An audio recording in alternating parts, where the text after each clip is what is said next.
This is we're going into Spider-Man. Yeah, let's go into Spidey. You got Remember, a Spidey this is going to sting? be a spoiler. Yes. Spider sting. Spider sting. There it is. But we talked about this. I watched it, immediately, first showing, the 6 p.m. on Thursday, as soon as you can. And then I booked to watch it again. I did watch it. No, I waited a day. Usually I watch it again very next day, but I decided this time I'm going to let it sink in for more than 24 hours and then go in and get it. And like I told you, I liked it. I mean, I loved it the first time, and I really enjoyed it the second time. Now, do I think, like a lot of people saying, best Marvel film of all time? No. I can tell you right away, no. You can't pack the emotion that I count Infinity War Endgame as one film, and I count that as the best Marvel piece of all time. But it came close. I would say, for me, Infinity War is better than Endgame. I know a lot of people got that. I think a lot of people did dig that. I enjoyed the closure that they bookended 11 years and did it really well. Endgame is the only movie I can remember, not Endgame, Infinity War, that at the end I was just like, oh wow. Yeah. I can't wait to see the next one. Yeah. Oh man. Yeah, and that's why I'm really bad. I also do the same thing with Star Wars, although now you can say the Lucas Star Wars versus the Disney Star Wars. When it's a piece like that where you have to get the entire story, it's very hard for me to separate what's part one versus what's part two. Because originally it was Infinity War Part 1 and Infinity War Part 2. They didn't even have a different name for it. But I can't separate it because that's one that you really can't have one without the other. I mean, I guess you can have Infinity War and then Thanos snaps everybody away and then over. I guess you could do that. But to get the whole emotional piece, you need both films. And that's why I don't think there's no way Spidey can, No Way Home came close. And I would even say, Spider-Man had a lot to do with this. I would say Civil War is better as well, too. I mean, because then you get the first look of Spider-Man and you get, Black Panther in there. So I wouldn't even put No Way Home above that. But it's there. I would say it's in the top 5 for sure, because you had Tobey, who we were introduced to as Spider-Man back in 2001. So he does have that legacy of just like, oh, finally, after all these years. Because what they have in common, Andrew Garfield and Tobey Maguire, is they both had very unsatisfying endings to their 10 years of Spider-Man. I mean, yeah, that's the theory. But I will say Spider-Man 3 is overhated. Oh, yeah. It's just because of that silly dance part that people don't. Oh, you're talking about the Raimi Spider-Man, part 3. Raimi Spider-Man 3 is overhated. It really is. I would say the only thing, it just needed, like any successful director, they just need an editor that says, I'm going to cut this. I'm sorry. We have to cut this. Dancing with the Eggs is not going to really bring anything more to this film. I'm just going to cut it. Yeah, or just push stuff back a year so you can plan it out a little better. Yeah. But yeah, I by no means hated any of the Raimi ones, and even the Garfield ones. They were okay. I didn't get into those. I don't even think I saw the second one. They were just okay. But now looking back and now knowing what you know and seeing them together, I bet you're going to look at the Amazing series different. Yeah, I was gonna watch them. I was already looking to see where they're streaming, so I can let those play in the background. Guess what? Andrew Garfield stole the show. His Spider-Man was the number one Spider-Man in this. Even though he was Peter 3, he stole the show to me in this. He was like, you had Tobey Maguire, besides looking like the cool youth pastor, he was like the dad. And Tom Holland, who's always has been the best Spider-Man, he was troubled. He was struggling. So you had the levity of Andrew Garfield in there, and I just think he worked. He was the best of the three. He was good. He was the best. He was really, really charming as Spider-Man. It was good. And did it make a difference to you that they lied to us and said they weren't in it, even though they were in it? No, and like honestly, like I told you, the thing about this movie, the first 40 minutes or so is just the trailer. So you everything that's in the trailer is in the first 40 minutes, and I kind of found myself just trying to rush the film along. I was like, come on, get to the part, get to the other stuff that's coming. We know this is happening. The trailer already said this, all of this. So like, yeah, I felt like I want to know less. Keep it more secret. Like I think Sony probably had a hand in leaking a lot of the stuff that got out. Yeah. Because they wanted folks to know without telling folks. So they would show up. And it worked. It worked. That's what people showed up for. So, but I would just like to know less now. Yeah. Go ahead and shut it down. I feel like if you just tell me there's another Spider-Man movie, it is enough. Just say it. And here's I can give you a little bit of an argument here. Not an argument, but just actually strengthening your argument.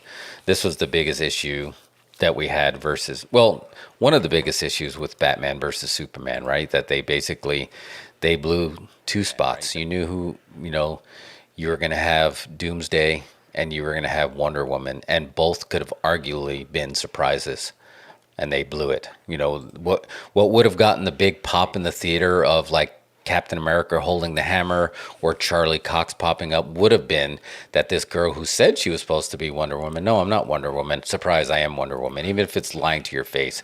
What if they would have Spider-Man No Way Home? I know they had to have Alfred Molina in there. He's the only one that actually showed that he's going to be, and he was a big part of the trailer. Hello, Peter. What if they just showed the Doc Ock arms and the Doc Ock silhouette, and you didn't know if they were recasting or if it was him? You would have had a monster pop in the theater when he came from the shadows and it was Alfred Molina. Yeah. They didn't hide it. Yeah. I suppose they had to show something. Yeah. But they had to show one. But once they show one, they're all going to be there. And then the trailer also had William Dafoe's voice, but it was never confirmed, and they showed the pumpkin bomb, but it was never confirmed until you saw his face on the screen. So he got what I would consider a mini pop. He still got the pop. The theater was popping. It was great. Well, my theater exploded. That's when Andrew Garfield came through the portal. Oh yeah. Like they just went crazy. That was done really well. And I didn't expect the swerve. That's why you go see like these movies in the theater on opening day, because you want just to experience the crowd reaction. Oh, absolutely. 100%. That's what it is. 100%. That's why it's the only time that I'll kind of go, especially, with COVID going into his junior year, and it's got its Letterman Jack Nick for Decepticon version. But that's the only time that I want to go into a crowded theater. I want to hear people screaming in a scary movie. I want to hear them laughing in a comedy. I want the big pops. And they delivered. Andrew Garfield got a huge monster pop. Charlie Cox got a monster pop. And then I think by then they just were waiting for Toby, but he got a big pop. He actually got a bigger pop when he showed he was wearing the Spider-Man costume under his youth pastor costume. Yeah. That got a really big pop. Yeah, props to Tobey Maguire. He hadn't been in a movie in like 10 years. You were telling me that it's just unreal that he was basically in retirement. So I guess you got that old Spider-Man money. Yeah, I guess you can do that. He's the one that he actually had a bank account that was just named Poker, right? When he go play poker. All I remember. It's like he's got a checking account that's just for poker money. That's fun money when you got that Sony fun money. But Did you hear he's like a dick? No, but it was funny that I was watching some behind the scenes, and they were showing how each of the Spider-Men handled paparazzi, and Tom Holland was like, tongue out and doing that, and then Tobey Maguire's just like gave like the death stare. There's a movie, can't remember the title. It's about poker, like some poker whatever underground gambling thing, and there's a character in there who's like an actor in the film, and his character's just an asshole, and he's drunk and just a jerk. And apparently it's based on Tobey Maguire, because Tobey Maguire's a big poker guy. Really? I know he's a poker guy, but I didn't know he was a dick. Or that's not for certain. That's not confirmed. He could be a fine individual. Fine lad. But that was just Hollywood gossip. There's no telling. Yeah, I don't know. I mean, do you get to that point where you just have so many people hounding you that you just don't have the patience anymore? I don't know. We haven't been in his spider shoes, so there's no telling. But you ever seen Tobey Maguire's screen test for when he Had to prove he could be Spider-Man? No, I've not seen that. I'm going to pull that up. You think we'll get shut down? I don't know. I mean, I guess if it's only on the Sony site, maybe. But it's worth it. It was strange to see, I guess, because he wasn't de-aged. So you can tell he was definitely older, but he didn't look old. You think they didn't de-age him? I don't think so. I think they just actually, I think they manually de-aged him. Like they probably spray painted his hair. Didn't hide any gray hair. They could just like put makeup on him, right? Yeah, practical effects. Yeah, I think they just did it practical. And I don't think Andrew Garfield needed it at all. But I guess here, watch this. Look on the screen here. Okay. Tobey Maguire had to prove that he could do action, so they did this thing with him. And is that actually Kristen Dunst? No, I don't. That think looks so. like. Oh, okay, that looks. Sorry, like, we're not getting audio because of the thing, but I think it's probably on the stream. So there, folks, there are here now. Oh, it's just He did like an Enter the Dragon kind of thing. Yeah, baby oil. He got all oiled up like he was going in for a match. Oh, interesting. Is he do gymnastics like Tom Holland? Because I know Tom Holland for a shoot can do like a lot of those flips. Let's see. What do you think? He's got Duck. Nice side kick to the ribs. Nice, a lot of ducks. He must have did a lot of squats. Oh, nice back elbow. Threw that guy off the screen. Okay. I buy it. Yeah, I buy it. All right, so that's how Tobey Maguire got the Spider-Man gig. Yeah, that is good. Hey, there's Slava. Slava, what's up? You're gonna have guests on the show. We do have a guest. He was Senor Pancho, and he was drinking blue beer. You're gonna have to go watch that on demand. But no guests today. I mean, we do have guests. We have guests on our audio edition. You can actually hear our horror correspondent from Cork, Ireland, Brendan Hayes. We had our friend Ashley Warren do a Die Hard edition. So, but yeah, we're in the future. Season 2, anything's possible. We might actually have people show up in Dos Incredibles studio, which I think Slava would be an interesting live guest. What's up, Slava? Yeah, I think he knows how to bring it. Slava, it's funny. We were just telling a story. We went to Terror Tuesday last night, and I don't know if I told this story to you or if I told it in my head when we were in the running for first place for the Stinger contest, or no, the bumper contest, and we were in there for Oomph Cola, and Slava was the one that actually pulled out the miracle, rushing us from Spice World to Alamo Draft House, South Lamar. You did tell me about this. Yeah, he whipped out his his express parking, got us right there in the front, because I was like, oh man, we're not going to actually be able to make it. And he's like, oh, I got you. Whoop! And he just got us there, and we were right there in the front row. He pulled it off. So hats out to Slav. I'm glad he joined us on that. But yeah, that was fun. But yeah, we're talking about Spider-Man right now. No Way Home. Spoilers. I don't know if you saw it.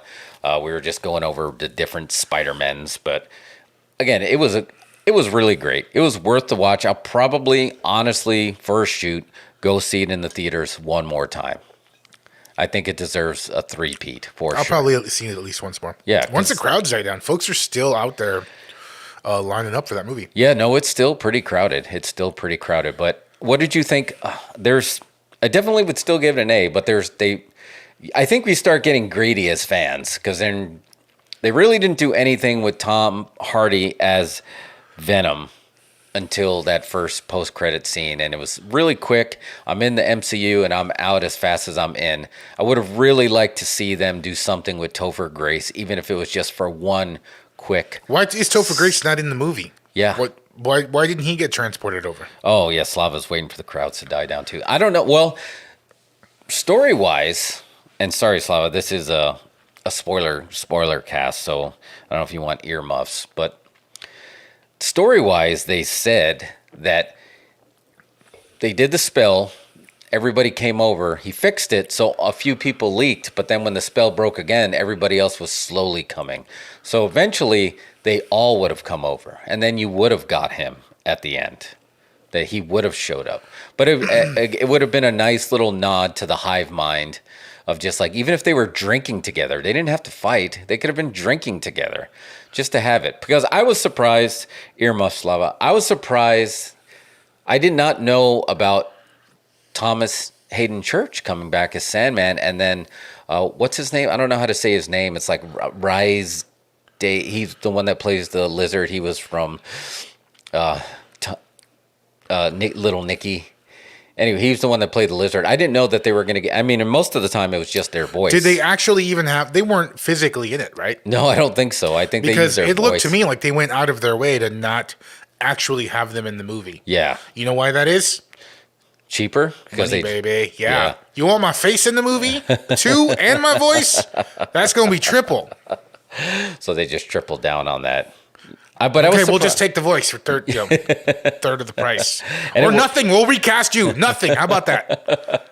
I'm glad there was no recasting. Again, and this isn't a spoiler because everyone saw, Jamie Foxx in the trailer. But everybody had a lot of like, whoa, he didn't know Peter was Spider-Man. So it was just like, that's not true. And he's, and then like, well, that might have been a different version. And then you're like, oh, if you watched Loki, then there could be variants. So they were like, yeah, maybe that was a different version. But I don't know. That's what makes this stuff kind of fun, because you can put it out there and somebody can connect the dots and make it make sense quicker than most people can poo-poo it and say that doesn't make any sense. Somebody can say, well, be the comic book guy from Simpsons. Well, technically, they did know he was Peter Parker. That's a pretty good comic book guy. So, like, here's the thing, though, that's interesting to me. Remember when movies, like superhero movies, the thing that would always bring them down, it was always the thing that would make it suck, was bad guy overload. Yeah. They'd always have too many bad guys, and it just make the movie hectic. This has the most bad guys of anything ever. That's true. There was a ton of bad guys in it. And they made it work somehow. What did they do different? Maybe because they weren't technically bad guys the whole time, and he was trying to save them, and they weren't foes and then the numbers were even. I don't know. Yeah, because that was one of the big complaints about Toby Spider-Man, third one. It's like, oh, you got Sandman and Venom. That's too much. So I don't know. Maybe that's why. And I want to give the director props. I don't know his name right now. The guy who directed the Spider-Man movies. Oh, it's not the Andrew. He's also directing. Not Mark Webb. He's going to direct Fantastic Four, apparently. So Fantastic Four is going to end up tying up to Spider-Man. Yeah. Oh, so wow. I think what's going to happen is they're going to, now that the slate's been wiped clean, which I'd like to talk about that more, but I think they're going to move him into Fantastic Four territory. But like I said, the director, I want to give him props for like swerving us so hard and having the patience to do it over 3 movies, right? Because I always thought it was weird how the way the Spider-Man saga started, because Tony Stark's gave him a suit. I thought that was crazy. A crazy way to start it, and you always had this sort of like asterisk logic to how Spider-Man is doing stuff, right? Right. And it was in that direction, and then Aunt May found out in the first movie. That was unusual. You know what I mean? Right. All of this with the idea being that in episode 3 we're wiping it all away. You know what I mean? Well done. Yeah, it was actually John Watts. I think I said the Webb, which I think he was the director for only the first one. But yeah, you're right. This was, in a strange way, that soft reboot of bringing Spider-Man back down to be that street level hero, which with Andrew Garfield and Tobey Maguire, we kind of got. Because even you saw it in there when they were basically, telling war stories and, fish stories of like, I once fought this. It's like, I once fought an alien with black goo. And then you actually had Spider-Man. It's like, I fought an alien, and I actually fought an alien in space. Then you remember when he was a part of these Avengers, he had access to all this different technology, and he had all these adventures that were just not happening in his friendly neighborhood right out in Queens. And I feel like now the way that they left this, they're bringing it back to that. And I think that's why he even was making, he had a sewing machine for that classic shiny blue and red suit. That was a nice touch going to that. No more Iron Spider. The actual old school action figure costume. So I think that this is a way to bring him back to being that street level hero. And it was all built over 3 movies. It was good the way they set that up, and I like the way they swerved us with the with great power comes great responsibility line. And you realize when you realize That was a big swerve. you kind of, I mean, when she got hit with the glider, you were like, oof, that looked stiff. It did look stiff. And you were just like, that wasn't just like a typical sort of like, oh, rocks are falling as we're running type of action movie scenario. It's like she looked injured, Yeah. right? And then when she died, when she was dying and dropped that line, I was like, oh, she's this universe's Uncle Ben, right? That's his tragedy. That was a big swerve. And that was a heavy scene. I don't know. I got very emotional on that because when you realize that they were basically, it's almost like that, the tragedy of someone who tries to time travel and keeps trying to save the one they love, but it just finds another way to take them away. And you realize that to become that true Spider-Man, you will have to suffer that great loss that's going to make you.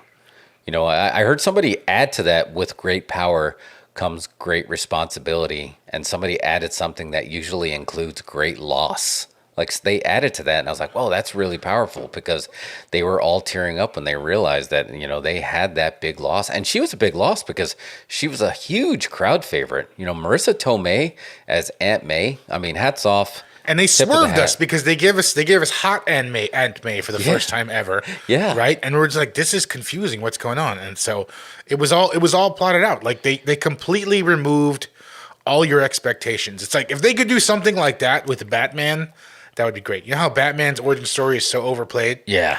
Like they ended up spinning the origin story in a way that you didn't even see it coming. And then you realize, oh man, these first 3 movies are the origin story, not the first movie. Yeah. This has been the origin story saga. That was great. And That's a great way to now put we're it. starting clean. Yeah, that is a great way to put it. This is the origin story saga. It could be argued that Joker changed the narrative on the Batman origin story and made you realize, wow, Thomas Wayne is a dick. I'm glad he got shot. Right? He had it coming, Batman. It's like, your dad was a dick. Sorry. And he wasn't Joker. But yeah. What else? So we had the Doctor Strange. Did Doctor Strange to you come off as didn't have his shit together in this one as much as usually he, and he was in the mentor character, but I mean, to take the line right out of, from MJ, he's just like, this is kind of your mess. Wong told him not to do it, and Wong is the Sorcerer Supreme now because of the blip, and he told him not to do it, and he did it anyway, and then he got mad at everybody else when it didn't work. Yeah, he seemed like a dumbass, kind of. He was just like a dumbass. This was the dumbass variant of Doctor Strange. Maybe we'll see in the next one that we'll get a reveal that was actually a variant or a scroll or something. He was very strict before, and to the point where he told Tony, "Is just like, I'm sorry if it comes to letting you die or letting the kid die over the stone. I'm going to keep the stone." He wasn't serious at all in this one. He was just joking around. He had like a college. He might as well have had that college sweatshirt from Animal House, because he had like a sweatshirt that said some New York college. Yeah. And he was just walking around. Oh yeah, did he have the robe Columbia sweatshirt? And then there was one and hats off to the Foley guy, because they really nailed that old dryer buzzer sound that you don't really get to hear anymore. That when the dryer was done, when they sorry, that maybe when he went into that. But it was good, man. I thought he was a little clunky in the character, but they acknowledged it, right? She found the beard gimmick. I don't know if it was beard dye or beard shaper. It was a beard shaper. Yeah, it was a beard shaper, so they kind of went with it. And but he's still great, and I love Doctor Strange and the trailer for the Multiverse of Madness, and I'm glad this was going to be what launched it. We kind of felt swerved when Wanda didn't launch it, but now it's going back to maybe Wanda did launch it, and I love when there's a film that's so good or does well enough that it actually makes you go back and look at properties different that you didn't, because now you get the whole story.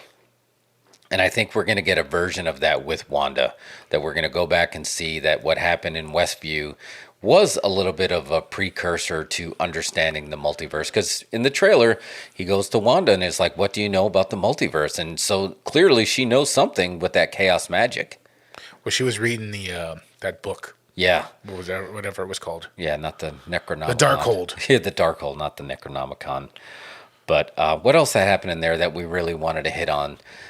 We wanted to be greedy and we wanted more people to show up in the multiverse of madness. I wanted to have a scene where all of a sudden just a flash of Deadpool or a flash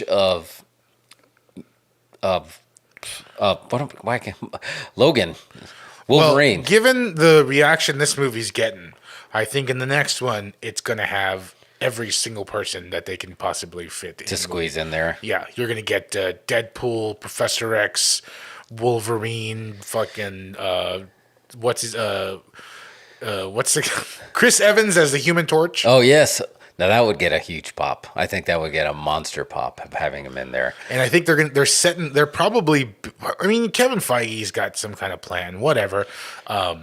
People can be critical of these movies as not being cinema or not being art or whatever, and that's fine. But like, he's definitely got a plan. And he's laying stuff out, and they're opening it up to like build all these universes. So eventually, we're gonna get the team up of everyone, and you're gonna have, how when you had on Endgame, there was that part when you're getting the final battle, and you got the huge widescreen shot of them all coming together. That feels like the 2-page spread you'd see in the middle of the comic, right? Yes. When the big battle, we're gonna get that, but like times 10 again with it's gonna be multiple a big one. variations of everybody. Yeah, because now the universe is bigger, so he has to plot these out. And you've always heard they have them, at least 5 years planned out. So I'm sure these cameos are a little bit more planned out than we'd expect. But I think it's going to be really easy to like, oh, Deadpool slipped into there, and that's one thing they're really good about is the payoff of coming back and again making something better. And fingers crossed, if you're watching this, I still need you to fix Ralph Boner. I still need you to fix that. And I got hope that you're going to do it. That it's just like, well, it was still technically him, but it was all right. Just fix it. Because again, that was one of the sore points for me for Wanda was that. So now that you opened up the multiverse, you can easily fix that. But did you want to see the other Goblin, or did you feel like besides the other Venom, did you want to see anybody else in there? They acknowledged Paul Giamatti's Rhino, and they acknowledged that Venom, but they didn't show the actual Goblin that was part of the Amazing Universe. No, I mean, I think there was plenty of bad guys in it. Yeah, I was cool. I was good. I was straight. I was like, this is a good amount of bad guys. Yeah, that's all you need. That's all I need right now. I thought the Venom post-credit scene was just kind of it didn't really, I don't think it added much. Neither one of them. It didn't really hit. So like they moved the symbiote over to the MCU, whatever. That's fine, I guess. Sure, whatever. So does that mean Tom Hardy didn't sign the contract to be seen in two different universes, but the symbiote did? I think Sony just probably said, "Look, Marvel, we got to connect these. You got to give us the rub so that Venom, we can get Venom 3, and she get some MCU stuff in there." Sony, you are a fool if you ever break this relationship. You're an absolute fool. Make no mistake about it.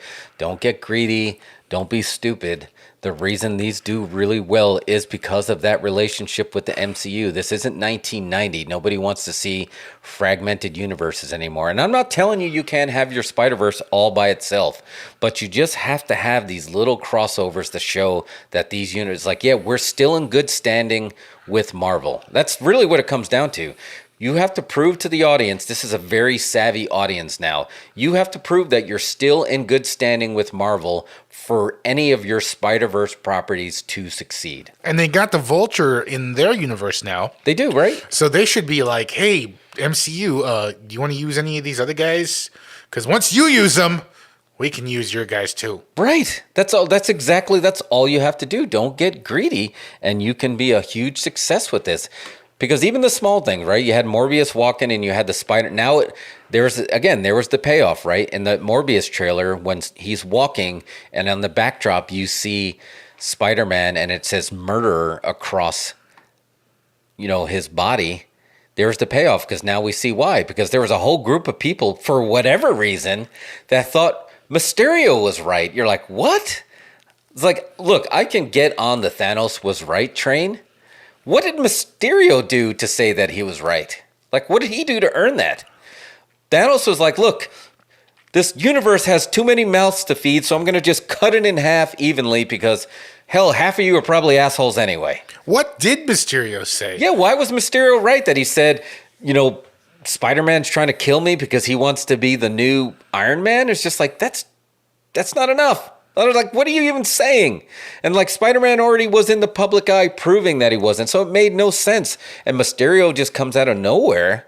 It's like, no, you're no Thanos. The whole Mysterio was right for me didn't land as much as Thanos was right. That just felt like they were kind of like cutting a promo on conspiracy people. Yeah, it probably was. There was a little bit of that. Remember the coach was also a conspiracy theorist? Oh, yeah. That actually really... Yeah, and again, well, I'm sorry. And it made them come off as just... I know different thinking, but it just came off like you don't really have a good argument here. Like you're not convincing. Thanos was a little bit convincing, unfortunately. And what Marvel does really well is they make really relatable villains to the point where you're like, I can kind of see that point of view. This isn't the 80s anymore. We're like, I'm a bad guy, clean cut, no matter what. Yeah, and apparently if Thanos wouldn't have had this idea, he could have been talked out of that idea, apparently. And he was a cool guy in the What Ifs, right? He was the bro. He was hanging out with T'Challa and everybody else. Yeah, and he made it work. But yeah, Mysterio, I don't know if you're right, but Thanos, I think that would have a healthy debate. Even Steve Rogers, I saw a pot of whales in the Hudson over here. Even he was like, well, maybe this is working. I don't know. Maybe this is working.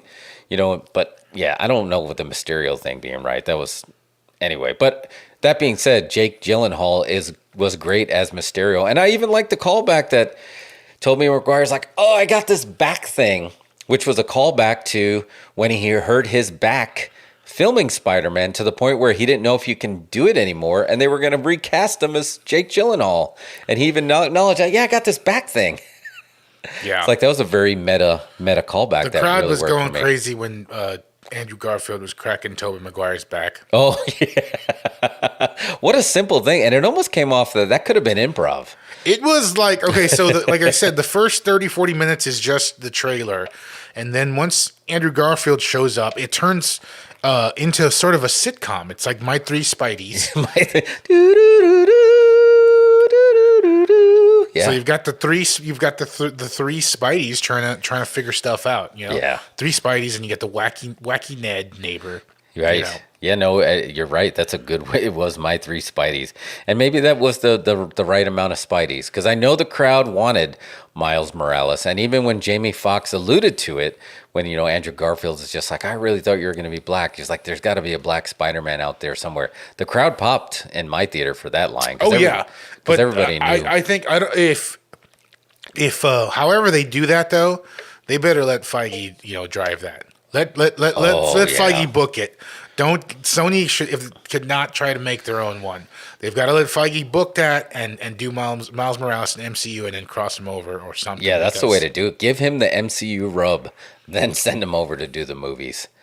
We know you're never going to give up the rights. Because this movie, the only way Marvel is getting the Spider-Man rights clean is if this movie bombed and it didn't work. And I think Sony would have had no choice but to finally give the rights back. But, now they're at the cold dead hand stage.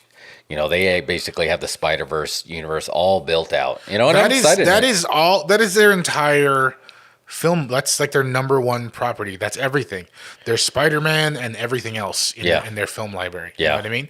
That's their big one. If it wouldn't have gotten over, it would have been bad news for Sony Pictures. Oh yeah, and you're the one who said it. They didn't have a streaming service to rely on. So for them to do the number 3 weekend of all time during a pandemic and only lose to Infinity War and Endgame, that's pretty impressive. Yeah, that just goes to show how strong that property still is. Somewhere there's a joke that someone's making somewhere about a variant and a virus and Spider-Man and all that together, this crowds and biggest crowd ever. Anyway, there's a joke there somewhere. There has to be one in there.